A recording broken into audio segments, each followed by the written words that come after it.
अस्सलाम वालेकुम। Asia 41 news के साथ मैं हूं आपकी मेजबान अमना अब्बास। खबर शामिल करते हैं जाफराबाद से। District bureau chief Sabir Baloch के मुताबिक deputy inspector general of police Nasirabad range captain retired Parvez Ahmed Chandio और सरदार हसन मूसा खेल के अहकामात की रोशनी में जाफराबाद पुलिस की कामयाब कार्रवाइयां जारी।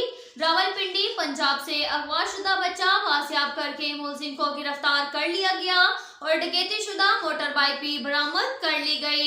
डीएसपी सर्कल डेरा अलायार हमद बख्श खोसा की जेर निगरानी इंस्पेक्टर और एसएचओ डेरा अलायार गुल हसन बहरानी ने अपनी टीम के हमरा कार्रवाई करते हुए 3 माह कबल रावलपिंडी पंजाब से अगवा शुदा बच्चा साबिर अली वल्द इबाद अली कौम पंजाबी साकिन रावलपिंडी जिसका मुकदमा फर्द नंबर 404/21 बजरंग 363 पुलिस थाना रवाद जिला रावलपिंडी में दर्ज था, जिसको हस्बे ज़ाब्ता बाजियाब करवाया और मुलजिम अनायतुल्ला वल्द सोमरो खान कौम शेख साकिन मांझीपुर को गिरफ्तार कर लिया गया है।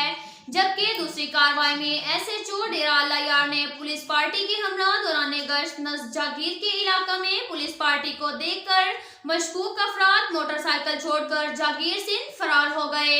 मोटरसाइकिल चेक करने पर डकैती के मुकदमा फर्द नंबर 160/21 बजुर्ग 392 तेपे में दर्ज किया। मोटरसाइकिल को तहवील में लेकर मुलजिमान की तलाश जारी है। तीसरी कार्रवाई में एसएचओ डेरा अलायार ने अगवा के मुकदमा फर्द नंबर 167/21 बजुर्ग 365/34 तेपे में मतलूब रूपोश मुलजिमान जाहिद वल्द सिकंदर आशिक वल्द अकबर अकवाम बहरानी साकिन डेरा अलायार को गिरफ्तार करके अगवा शुदा लड़की सोबिया बीबी को बाजियाब करवाया। अब तक के लिए इतना ही काफी है। मिलते हैं अगले बुलेटिन में, हमारे साथ रहिएगा। अल्लाह हाफिज।